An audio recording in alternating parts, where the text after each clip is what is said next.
মহাভারতে কর্ণের রথ যখন মাটিতে বসে গেছিল তখন শ্রীকৃষ্ণ বললেন, অর্জুন, এই সুযোগ ও রথে ওঠার আগেই ওকে বধ করে দাও, ওর মস্তক ছেদন করো। তখন কর্ণ বললেন, বাসুদেব, এটাই কি তোমার ধর্ম? আমি তো নিরস্ত অবস্থায় আছি, যে খালি হাতে তাকে বধ করাই কি ক্ষত্রিয়ের কাজ? আমি তো কুন্তী নন্দন অর্জুনকে বলেছিলাম যে অর্জুন, তুমি তো অনেক বড় বীর, আমাকে চাকাটা ওঠাতে দাও, আমি চাকা যতক্ষণ না ঠিক করছি আমার ওপর আঘাত করো না, তুমি শ্রেষ্ঠ আর্যের পরিচয় দিও। আমি তো অনেক ধর্মের কথা বলেছিলাম, কিন্তু হে বাসুদেব, আমি যখন এই নিরস্ত অবস্থায় আছি তুমি কেন আমাকে বধ করবার কথা বলছো? এটা তো কাপুরুষতার কাজ, এটা তো স্বধর্ম নয়। তখন ভগবান শ্রীকৃষ্ণ কর্ণকে বলছেন, কর্ণ, তোমার এখন খুব ধর্মের কথা মনে পড়ছে তাই না? যখন অভিমন্যু একা ছিল, বালক ছিল, সেই একা অভিমন্যুকে পেয়ে তোমরা বহু মহারথী মিলে ষড়যন্ত্র করে তাকে বধ করেছিল, সেবেলায় তোমার ধর্ম কোথায় ছিল? পরিপূর্ণ সভাগৃহে দুঃশাসন দ্বারা সেই রজস্বলা দ্রৌপদীকে বস্ত্রহরণ করা হচ্ছিল, তখন তোমরা সবাই মিলে উপহাস করছিলে, তুমিও উপহাস করছিলে কর্ণ, তখন তোমার ধর্ম কোথায় ছিল?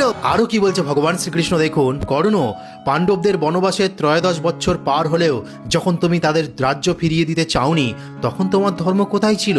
তোমারই তো পরামর্শে রাজা দুর্যোধন যখন ভীমকে বিষ মিশ্রিত খাবার খাইয়েছিল এবং সর্প দিয়ে দংশন করিয়েছিল, সেই সময় কোথায় ছিল তোমার ধর্ম? বারণাবত নগরে লাক্ষা ভবনে নিদ্রিত অবস্থায় পাণ্ডবদের পুড়িয়ে মেলার যখন ব্যবস্থা করেছিলে, তখন তোমার ধর্ম সেই সময় কোথায় ছিল? স্মরণে আছে কি তুমি দ্রৌপদীকে বলেছিলে, কৃষ্ণে পাণ্ডবরা বিনিষ্ট হয়ে গেছে, চিরকালের মতো দারিদ্র্যে পতিত হয়েছে, এবার তুমি অন্য পতি বরণ করো। এই বলে তুমি যখন বিস্ফোরিত নয়নে তাকে দেখছিলে, তখন তোমার কোথায় ছিল ধর্ম? পুনরায় রাজ্য লোভে তুমি শকুনির পরামর্শে যখন পাণ্ডবদের দ্বিতীয়বার জুয়ার আমন্ত্রণ জানালে, সেই সময় তোমার ধর্ম কোথায় ছিল কর্ণ? তাই ধর্মের দোহাই তুমি দিও না, কর্মের ফল তো তোমাকে ভোগ করতেই হবে, যেমন তুমি কর্ম করেছো তার ফল তোমাকে ভুগতেই হবে। এইভাবেই ভগবান শ্রীকৃষ্ণ তার পাপগুলি, অন্যায়গুলি স্মরণ করে দিয়েছিলেন তাকে বধ করার আগে।